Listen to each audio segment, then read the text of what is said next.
Hello అండి, నమస్తే. నేను మీ Priya. Welcome back to our channel. వీడియోని ఫస్ట్ టైం చూస్తున్నట్లయితే లైక్ చేయండి, సబ్స్క్రైబ్ చేయండి, బెల్ సింబల్ కొట్టడం అస్సలు మర్చిపోవద్దు.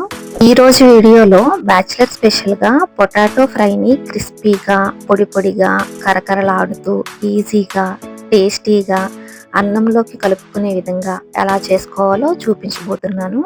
చాలా టేస్టీగా ఉంటుందండి. చాలా సింపుల్గా చేసుకోవచ్చు ఈ పొటాటో ఫ్రైని. మరి లేట్ చేయకుండా ఈ పొటాటో ఫ్రైని ఎలా చేసుకోవాలో చూసేద్దాం. ముందుగా 300 గ్రాముల దాకా బంగాళదుంపలు తీసుకోండి. ఫ్రెష్ బంగాళదుంపలు తీసుకొని ఈ సైజులో ముక్కలుగా కట్ చేసుకొని వాటర్లో వేసుకొని 2-3 సార్లు వాష్ చేయండి. వాష్ చేసినప్పుడు వాటర్ మురికిగా లేకుండా ట్రాన్స్పరెంట్గా వచ్చేంత వరకు వాష్ చేసుకోవాలి. ఇప్పుడు ఇందులోకి 1 టీ స్పూన్ దాకా సాల్ట్ వేసి ఈ ఉప్పు నీళ్ళలో బంగాళదుంప ముక్కలని ఒకసారి వాష్ చేసి వాటర్ లేకుండా డ్రైన్ చేసుకొని ఒక గిన్నెలోకి తీసుకొని పక్కన పెట్టుకోండి. ఉప్పు నీళ్ళలో కడగడం వల్ల బంగాళదుంప ముక్కలు రంగు మారవండి. సో వీటిని పక్కకి తీసుకున్న తర్వాత స్టవ్ మీద ఒక కడాయి పెట్టుకొని అందులోకి 2 టేబుల్ స్పూన్ల దాకా ఆయిల్ వేసుకోండి. ఆయిల్ హీట్ అయిన తర్వాత ఒక గుప్పుడు వేరుశనగ గుళ్ళు వేసుకోవాలి.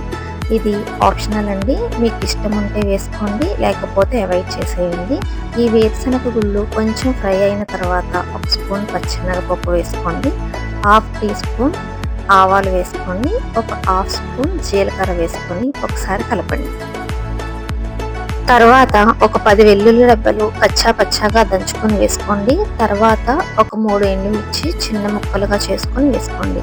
ఇది మొత్తం మంచిగా ఫ్రై అయిన తర్వాత కొంచెం కరివేపాకు కూడా వేసుకొని కరివేపాకు చిటపటలాడిన తర్వాత మనం ముందుగా పక్కగా తీసుకున్న బంగాళదుంప ముక్కల్ని వాటర్ ఏమీ లేకుండా తాలింపులోకి వేసుకోవాలి. బంగాళదుంప ముక్కలు వేసుకున్న తర్వాత ఫ్లేమ్ని సిమ్లో పెట్టకూడదండి, ఎందుకంటే ముక్క మెత్తగా అయిపోతుంది. మీడియం టు హై ఫ్లేమ్లో అడ్జస్ట్ చేసుకుని బంగాళదుంప ముక్కలు కలుపుతూ ఉండాలి.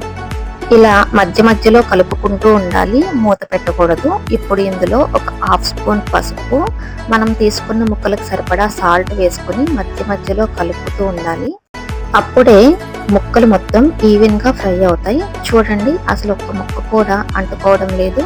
ఇలా ఫ్రై అయిన తర్వాత ముక్క ఉడికిందా లేదా అని ఒక స్పూన్తో ఇలా కట్ చేసి చూడండి. ఇప్పుడు ఆల్మోస్ట్ ఫ్రై అయిపోయినట్టే. ఇప్పుడు దీనిలో 1.5 స్పూన్ కారం వేసుకొని ఒకసారి కలుపుకోండి. తర్వాత 1/2 స్పూన్ గరం మసాలా, 1/2 స్పూన్ ధనియాల పొడి వేసుకొని మొత్తం మిక్స్ అయ్యేలాగా ఒకసారి కలుపుకోండి. ఇప్పుడు దీనిలో కొంచెం కొత్తిమీర వేసుకొని కలుపుకుంటే ఎంతో టేస్టీగా ఉండే పొటాటో ఫ్రై రెడీ. ఈ పొటాటో ఫ్రైని ప్లెయిన్ రైస్తో కానీ, సాంబార్తో కానీ, రసం, పప్పు, పప్పుచారు దేనితో తిన్నా చాలా టేస్టీగా ఉంటుందండి. నెక్స్ట్ టైం పొటాటో ఫ్రైని ఇలా ట్రై చేసి చూడండి. మీరు ఇంట్లో పొటాటో ఫ్రై ఎలా చేస్తారో కామెంట్ సెక్షన్లో షేర్ చేయండి. వీడియో నచ్చితే లైక్ చేయండి, మీ ఫ్రెండ్స్ అండ్ రిలేటివ్స్కి ఫార్వర్డ్ చేయండి. మరిన్ని టేస్టీ అండ్ సింపుల్ రెసిపీస్ కోసం మన ఛానల్ సబ్స్క్రైబ్ చేసుకోండి. Thank you.